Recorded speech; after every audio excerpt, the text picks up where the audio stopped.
In my heart and mind, I always return to Atlantic Island Park.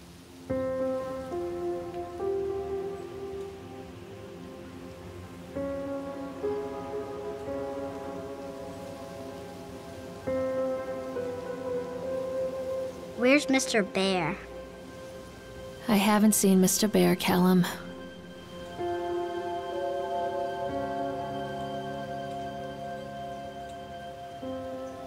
Stay in the car. I'll go and ask information.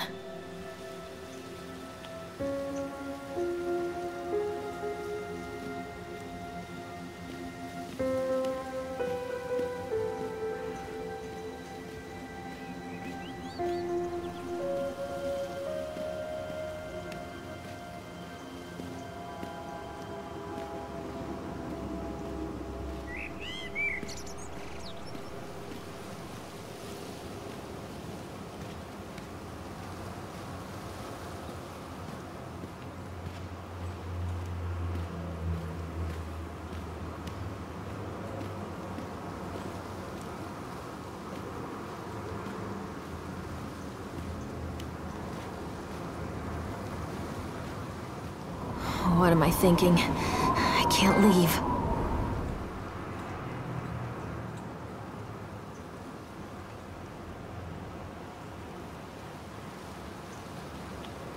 What am I thinking? I can't leave.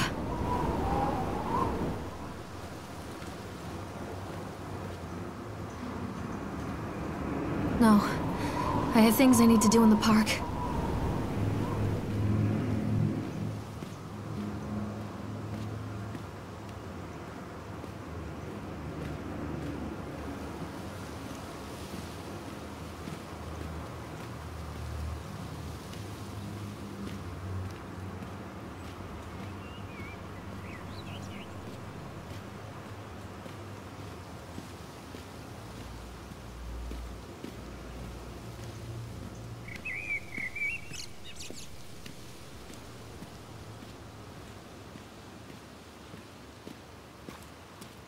Attention, patrons. The park is now closed. Please make your way to the car park at your earliest convenience. Employees, prepare the park for shutdown.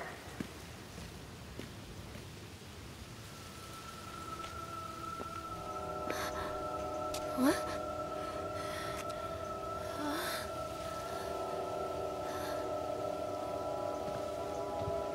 Hey, Lorraine. Lorraine! Don't blame yourself, Lorraine. People lose things all the time. Take a deep breath and think about the last place you saw your son's teddy bear. Hey, stop! I think your boy just ran into the park. I'll unlock the gates for you.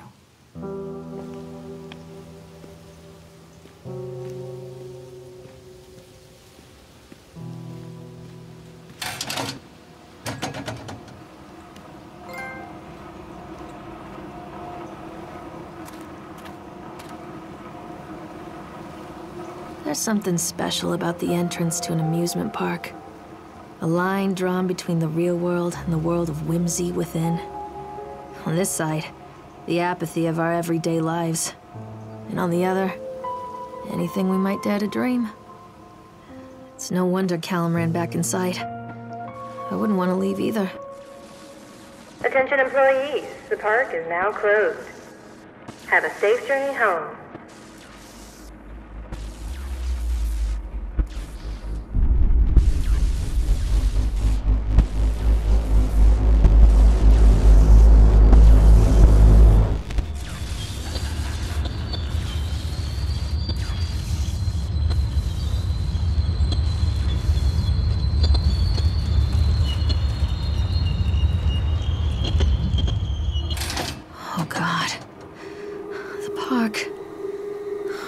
What happened here?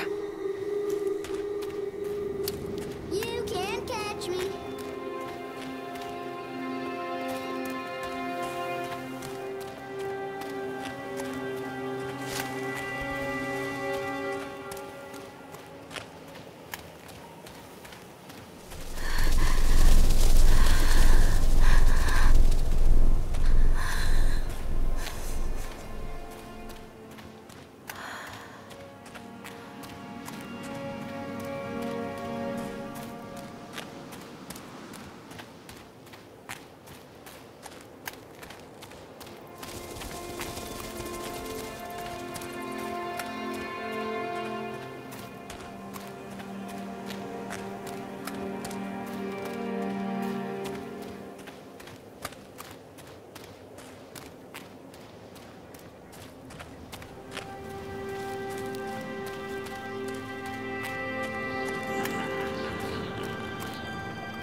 Callum, stay where you are!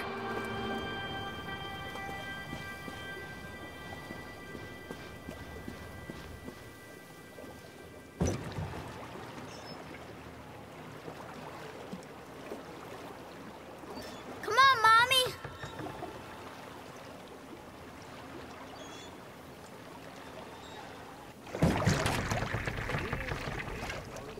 There lived a poor woodcutter, his wife and his 2 children. A boy named Hansel. They were very poor and had very little to bite or suck.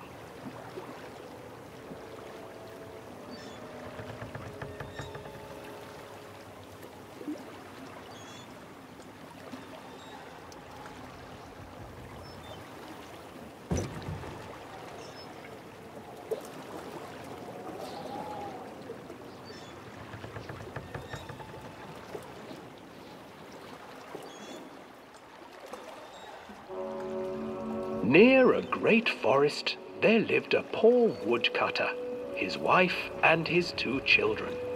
A boy named Hansel and a girl named Gretel.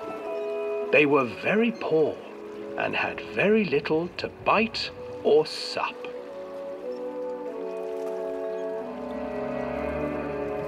"What will become of us?" the woodcutter asked his wife one night. "I tell you what, husband, we will take the children into the thickest part of the forest tomorrow and abandon them there." "No, my wife, I cannot do that," said the man. "Then we will all 4 starve, you fool." Hansel and Gretel overheard their parents talking, and Gretel began to weep. "Do not fret, Gretel," Hansel said. He crept out of the hut and gathered white stones from the ground to fill his pockets.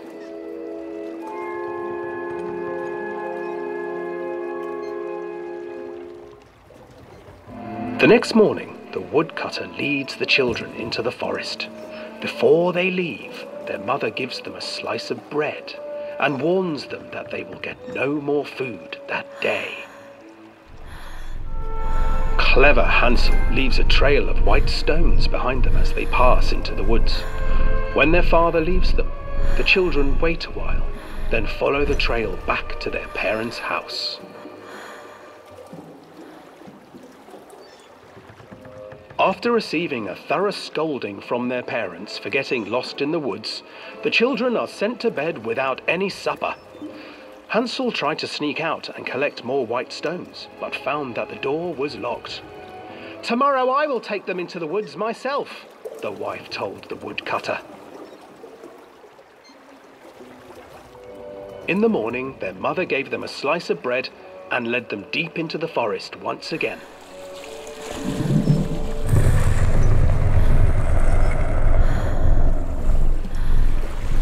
Hansel broke his bread into pieces and left a trail of breadcrumbs to lead them safely home. But hungry-eyed birds snatched up the breadcrumbs and his trail was destroyed. Abandoned by their parents and unable to find the trail home, the children wandered in the forest for 3 days.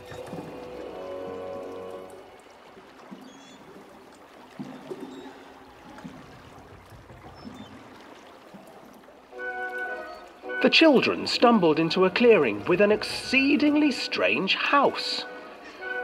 Its walls were made of gingerbread, and its windows were panes of clear sugar. Hansel, desperately hungry, ran forward and began to nibble on the walls.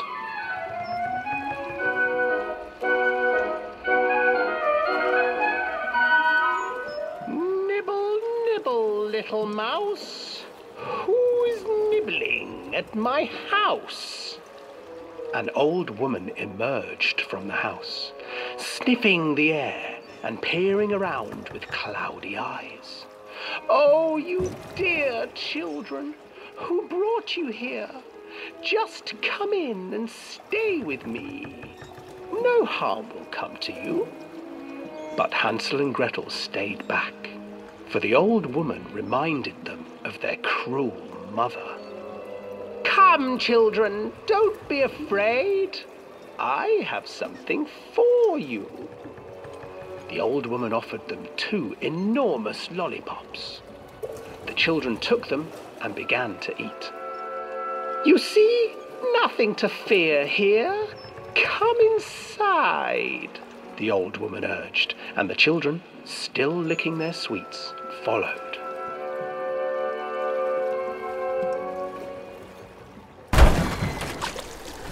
Once inside the house, the old woman changed. She stuffed Hansel into a cage and put Gretel to work, sweeping and cleaning her hut. Your brother will make a good mouthful, the old witch told Gretel. Once he is fattened up, I shall feast upon him.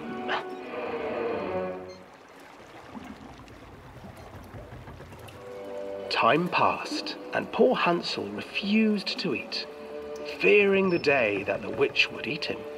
The witch, for her part, grew impatient. Today I will cook and eat your brother, Gretel. Climb inside and light the oven. But Gretel pretended not to understand. I do not know how. Where is the opening?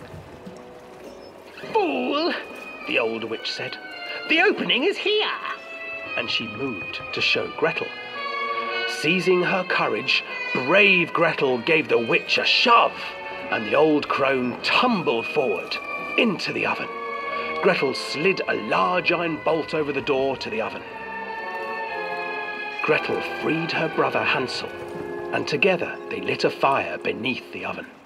And though she screamed and begged, the children sat by the oven until her screams had stilled, and the witch was cooked. And then, because even children can't survive on sweets, they divided up the body of the old witch and ate her.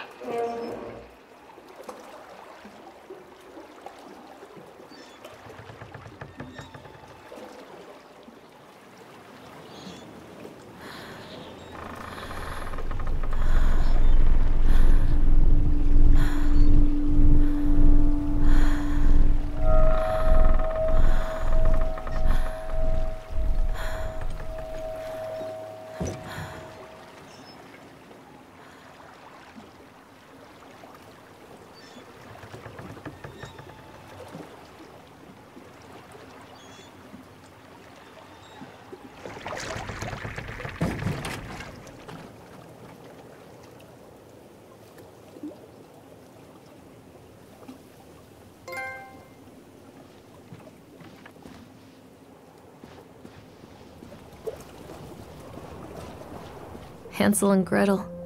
I used to read it to Callum when the electricity was shut off. Those poor children. The whole world against them.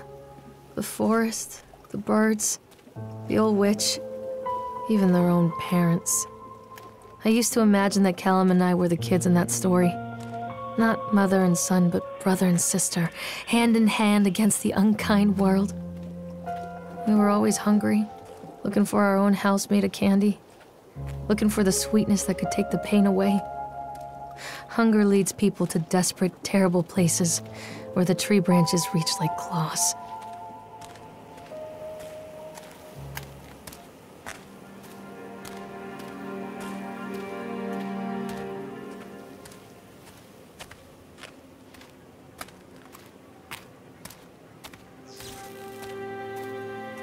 Another accident. This place.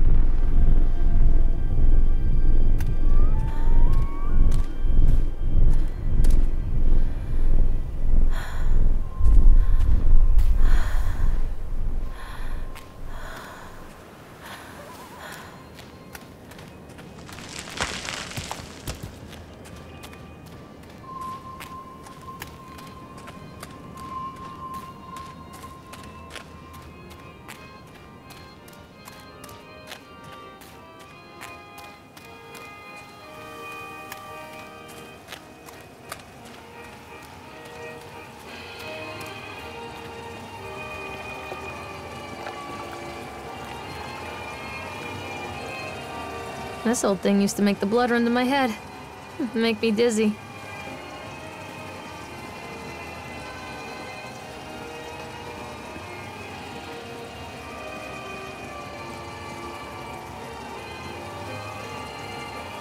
Oh, I remember this.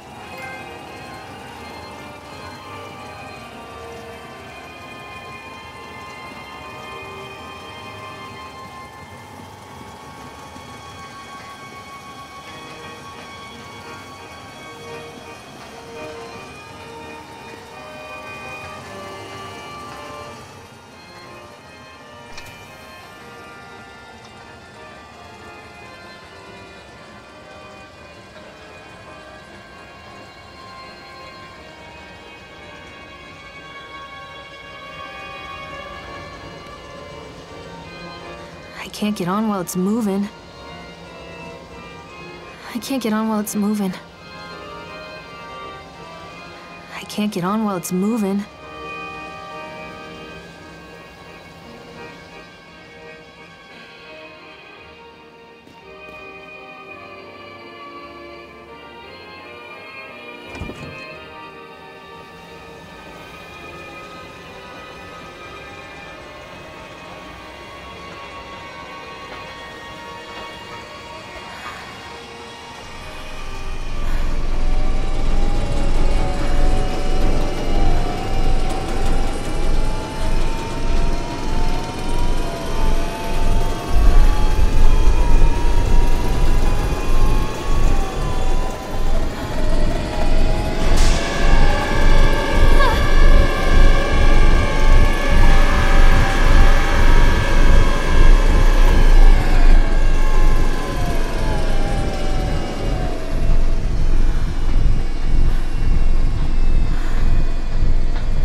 Treachery hides in thoughts.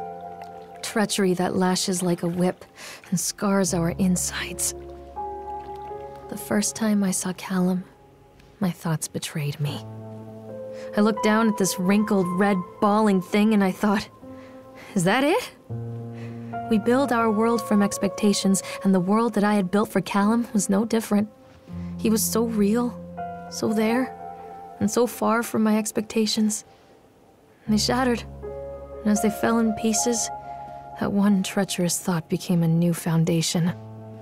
All of the love that we shared, all of the warmth and goodness that followed, built on a single, traitorous thought.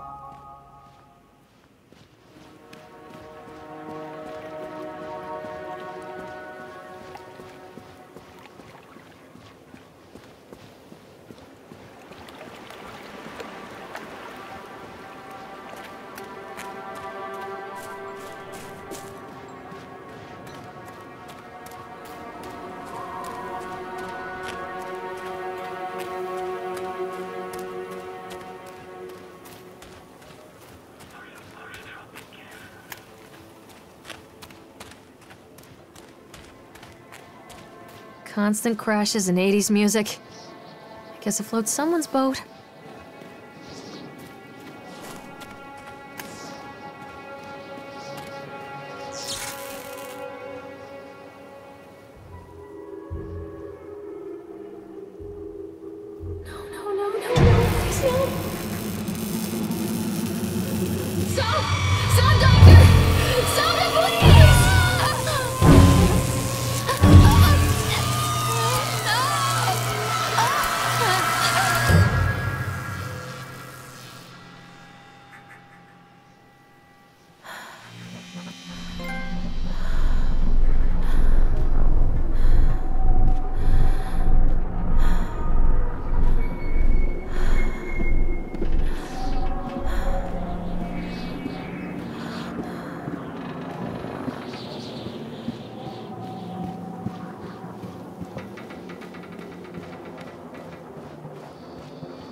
It's a matter of public record that I am a failure as a mother.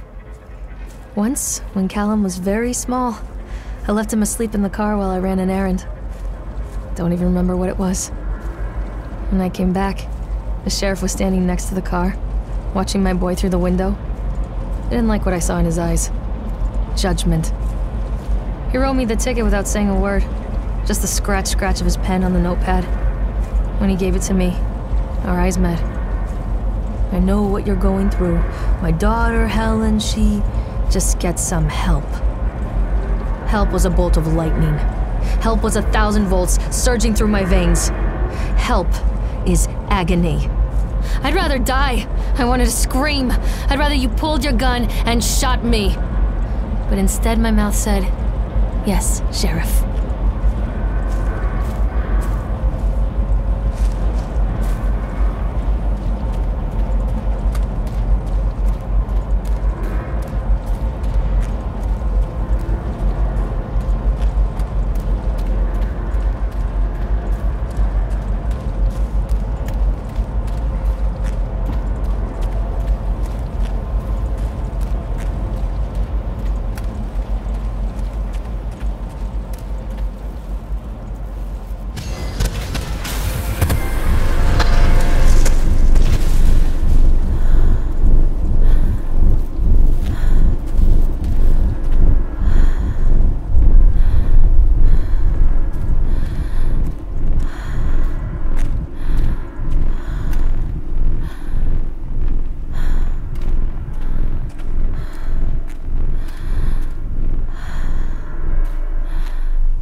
A lot of people idolize their children. You hear them talking about their kids and just the way they talk, their fucking voices make me want to vomit.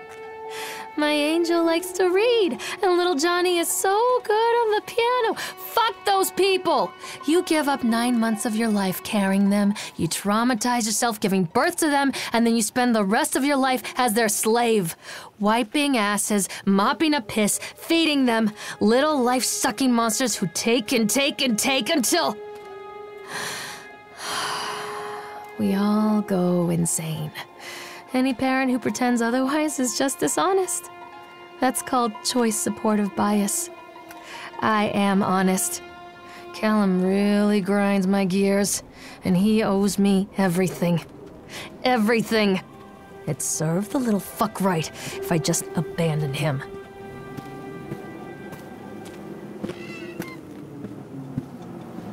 I always wanted to ride this one. Never got around to do it before.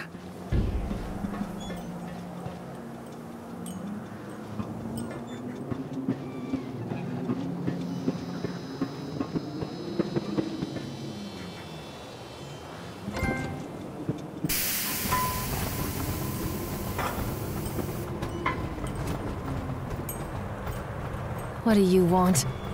We need to talk about Callum. What do you mean? What have you done to him? That's insulting. You and your boy are everything that this place doesn't want. The antithesis of what we stand for. Where is Callum? The poor child.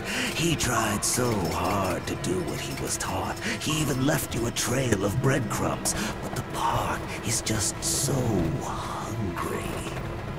Tell me where my son is. The witch has him now. Has both of you. No happy ending here, I'm afraid. Just leave me alone. Fool. You always were.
The witch awaits.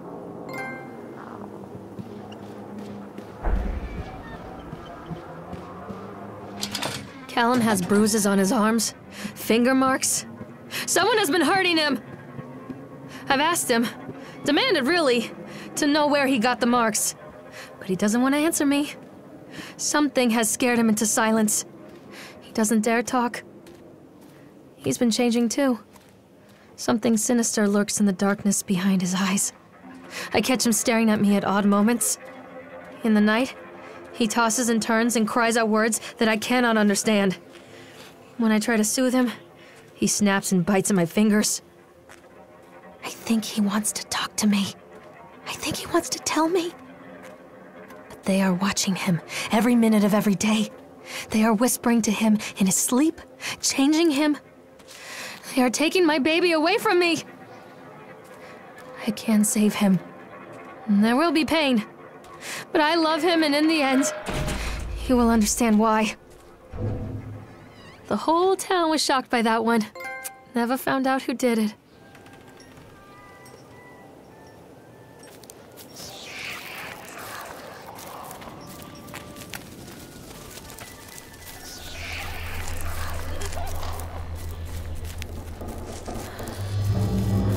Poor bastard. Who did this to him?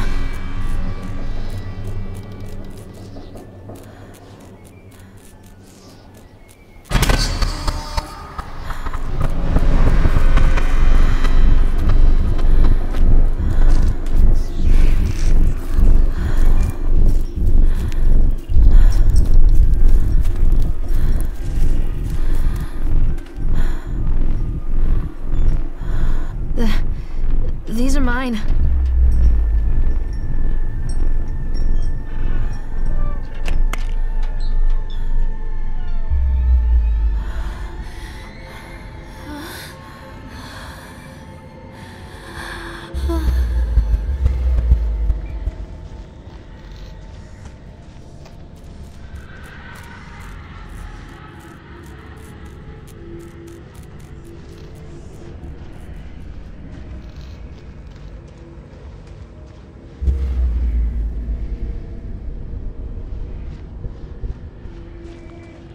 Don't touch me!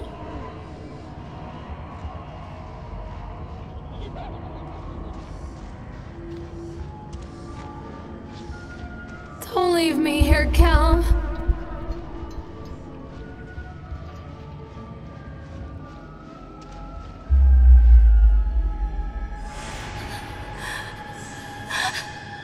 Oh God, no.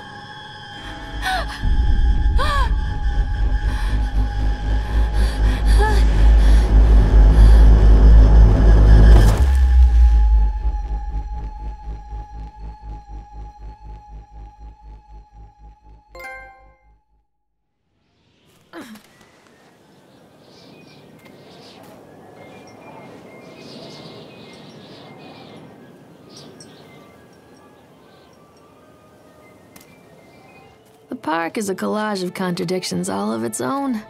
Millions of people die every year in car crashes, and the park has little cars designed specifically to simulate that action. Hear the children scream with joy.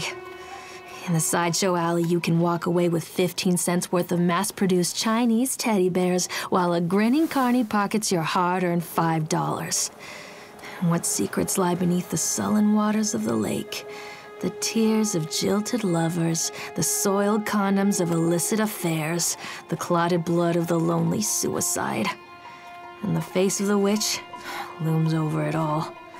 I've always despised her toothy grin and warty nose. I hate that sparkle in her weathered, watchful eyes. I think Callum is waiting for me. Inside.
One little duck went out one day.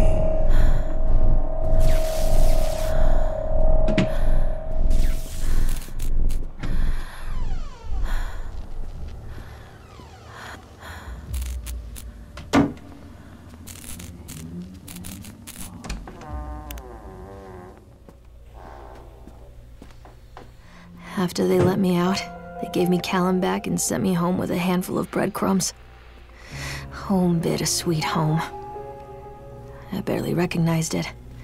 Where there had been color and light, there were shadows and regrets. Where there had been warmth, there was a bone-deep coldness that never went away. I tried my hardest to keep the ghosts at bay. Don, watching from the dusty corners while I tried to teach his son to read. My father, coldly assessing me and finding me lacking. I devoted myself to Callum and did the things that they told me.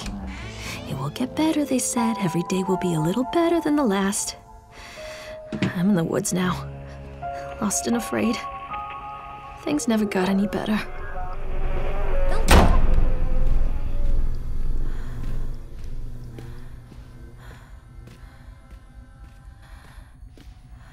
One little duck went out one day over the hills.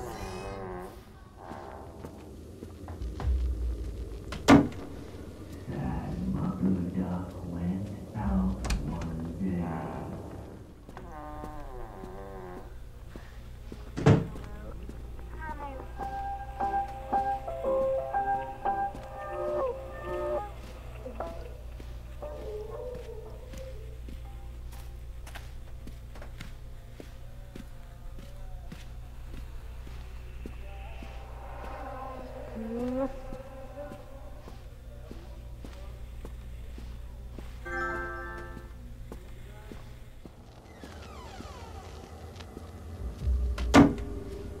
Mother duck said quack, quack, quack, quack.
What have you done with him? Please, don't make me see. Stop! Stories are told again and again, and from their shape we build our understanding of the world. Two children are led into the woods.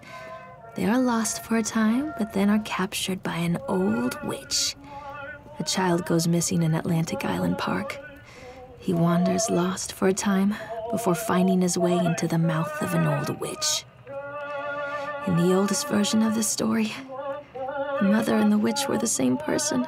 I never wanted to be the witch, but I am, aren't I?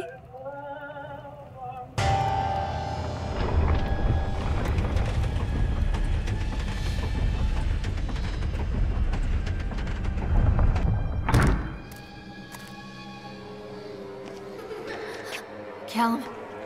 Callum!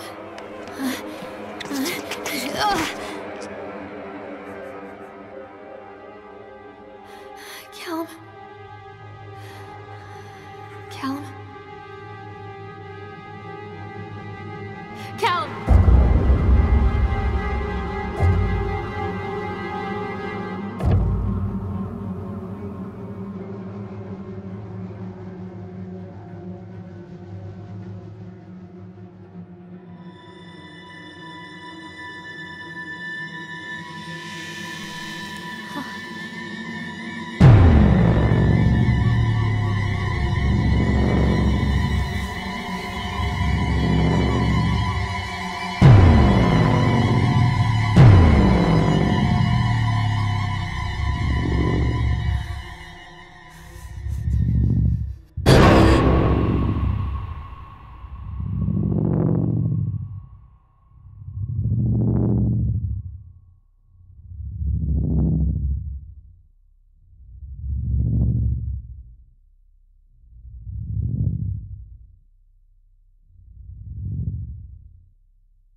Hey, Lorraine. Lorraine. Don't blame yourself, Lorraine. People lose things all the time.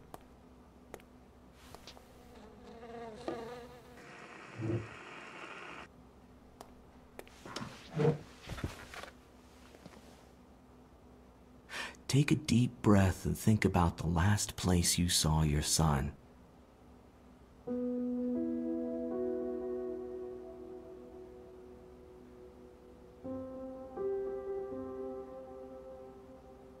In my heart and mind, I always return to Atlantic Island Park.